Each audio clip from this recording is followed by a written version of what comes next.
Today I want to talk to you about logging safety, and I don't mean boring, institutional, those who can do and those who can't teach. I don't mean that kind of safety.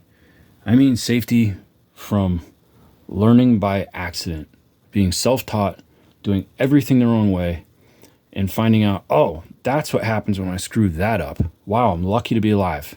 Oh, look, I'm getting stitched up here. Oh, look, I'm bruised up there. Hey, I almost just fell 40 feet out of a tree. That's the kind of safety I want to talk to you about. Let me tell you the 10 top things that get guys killed. Number 1, surprises. Now, number 2 through 10, they all point back to this. It doesn't matter how you arrived at the surprise.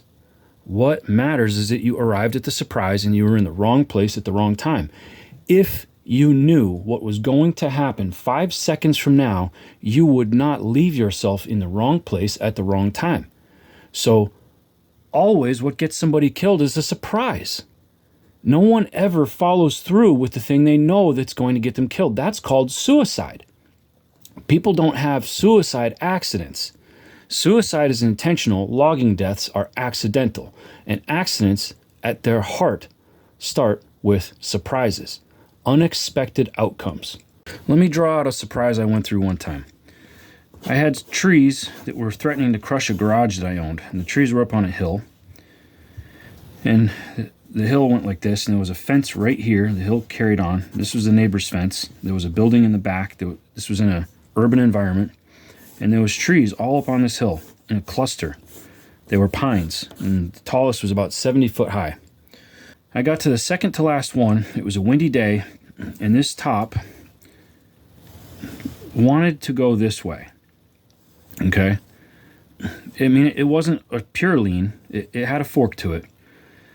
So I looked at it and said, it's not too severe. Yes, it's a little bit biased to go into the neighbor's yard, but if it does, it'll crush the fence. So I can't do that. So I'm going to notch it to fall back this way. And now I've roped it up here. And my buddy, who's pretty strong, is on here, on the ground, right over here, and he's putting all his worth into it. And the wind was in my favor when I set it up. So I've got a back cut, and I've set a hinge, and the hinge is as small as I'm willing to go. And I've got 2 wedges in it, and I'm pounding these wedges. He's pulling, I'm pounding, and I'm looking at the hinge saying it's too thin to take any more out of it. And, you know, I'm praying for a gust of wind, which you don't normally pray for when you're on spurs. And that gust just doesn't come. And I'm yelling at him, go, go, go. I'm hammering away. And now, mind you, my spurs are stuck in right here, and my face is looking right at this hinge. So I see this light flash before my eyes in slow motion. And what I see is this little piece of hinge right here, because I've got wedges drove in. I see this hinge break. I actually see the tree top lift in the air because I lifted it with these wedges. We all know the textbook says it's supposed to lean over. If you wedge it against a hinge, what is a hinge? You know, a door hinge. It's got a metal pin through it. Newsflash, wood is not a metal pin. It's not a stamped out piece of steel that you can count on. Sometimes wood is rotten. Sometimes wood is too delicate, too brittle, too soft, missing. Okay? You can't always count on that hinge.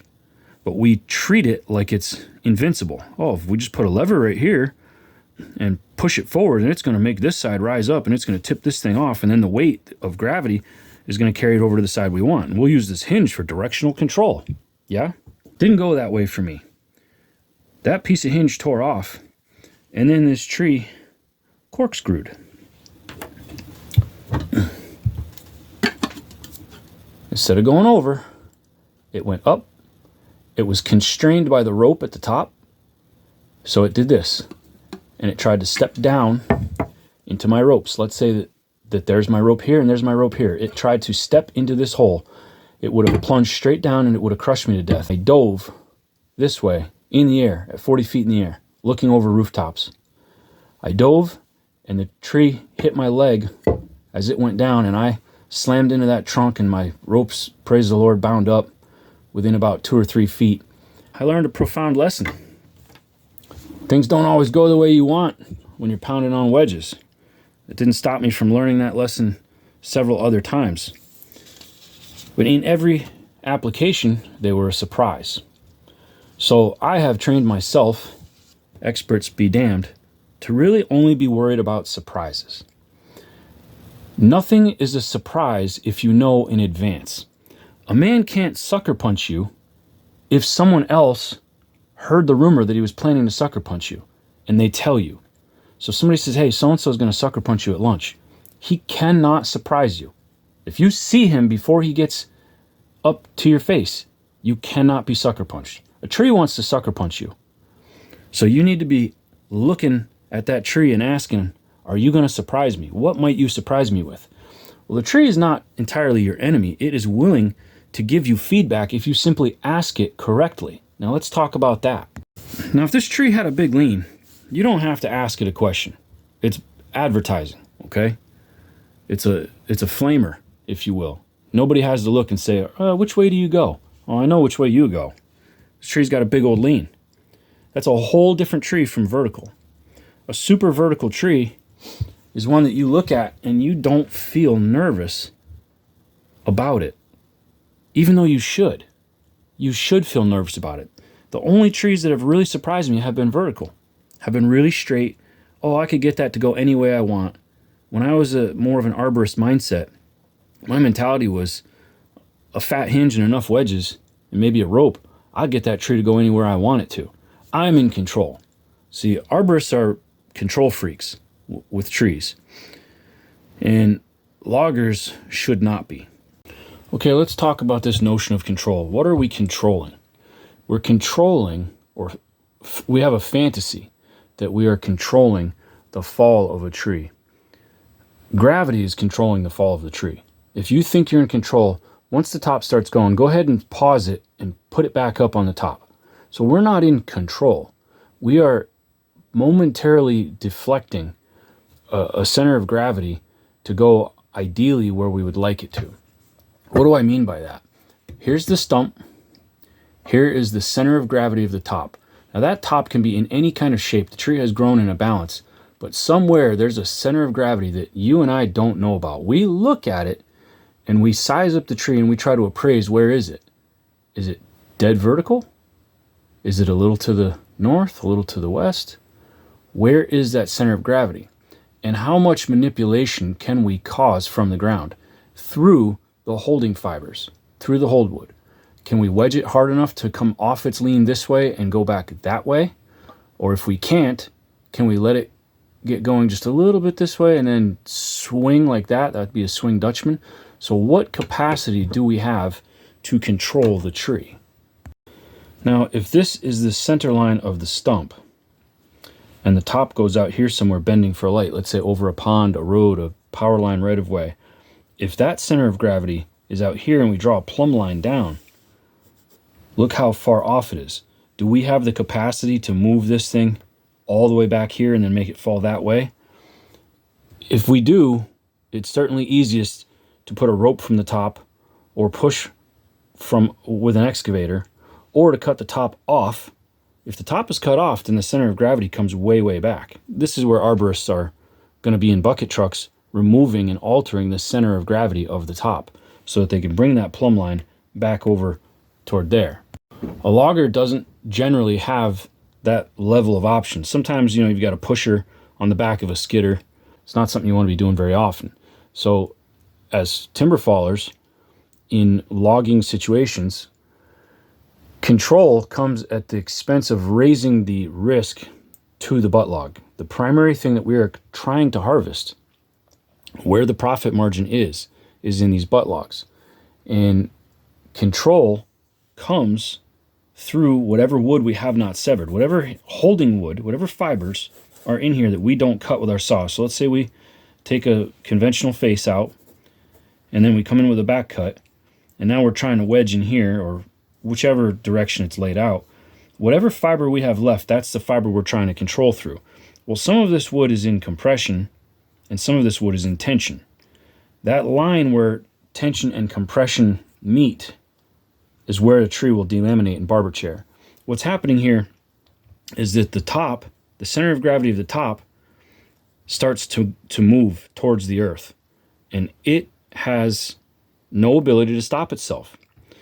The stump has got a job of holding the tree up. The top has got a job of falling to the ground, and there's enough fiber to make the trunk do both at the same time. A portion of it stays standing, and a portion of it pops off. It delaminates in that barber chair. But let's say we got this super vertical tree, and we say my landing's over here to the east, okay, right hand side. I want it to go to the east. So I come in here and I put in my notch. It can be conventional notch. It could be, this right here would be a Humboldt notch. This would be an open face notch. This would be a block face notch.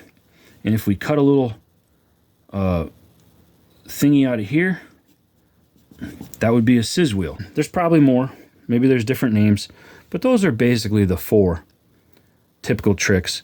Let's say we notch this tree to go east. And then, we're big on control, so we don't like chasing. We don't want to, let's say that we don't want to come in and do a conventional back cut, a live back cut. Now, when I say live back cut, this is bird's eye view. So here's the depth of my notch, my face. And let's say that I come in here and I plunge the center, I gut out the heart, and I bore. So this would be a bore cut. And then that would leave wood back here that I would cut later. We call that a trigger. The other way would be coming in here live. So that all this wood is present. We've notched this, pulled that piece out, and I come in here with the saw, and I cut like this, and then maybe I set a wedge, okay? So I come in there with a wedge so it can't close on me. And I start cutting, and the tree starts to go, and I run at the latest point that I can, and we leave however much hinge. If we've cut enough, it doesn't barber chair. If we have not, it's going to barber chair. So let's say we're really leery of a barber chair because our last tree we chaired it, and it scared the crap out of us. We lived, nobody got hurt, live and learn. So we don't know why it happened, but we know we don't want to do it again. And the last time we chaired one, it was a live cut. So, well, this time, some old logger told me about GOL, game of logging. He told me, gut the heart out and put a trigger on it. Okay. So let's say this was our hinge wood. We come in and we bore cut right here, and we eat all this wood out. We come around like that. We come around like that. And then that leaves us with this thing that we like to call the trigger. Marker doesn't work very good. So you got this trigger right here, and you got this hinge right here, and maybe that hinge is too thick. So what we do is we come in with the saw and we bore that out. This is called gutting the heart. So we gut the heart out, and now we got these 2 little buttons right here, and then this wood right here, and we've got a wedge there, and we've got a wedge here. Okay, and we've pounded them in. We say it's perfect because the tree hasn't moved a bit. It's super safe. I could leave it there all day, and now all I got to do is walk up and go in and cut the trigger, and she should just go right over like that. Okay, you go in, you cut the trigger, nothing. The tree's just standing there. Now what? Now what? Maybe the tree wants to go this way, but you don't know because you didn't get any feedback. The feedback is what keeps us safe. It's how we avoid number 1. Surprise. We got feedback from our potential enemy. It's planning to sucker punch you. You think it wants east, but the balance is actually southwest, where there's a power line, a truck, a skidder, a dozer, a doghouse, a human, a home, okay? A swimming pool.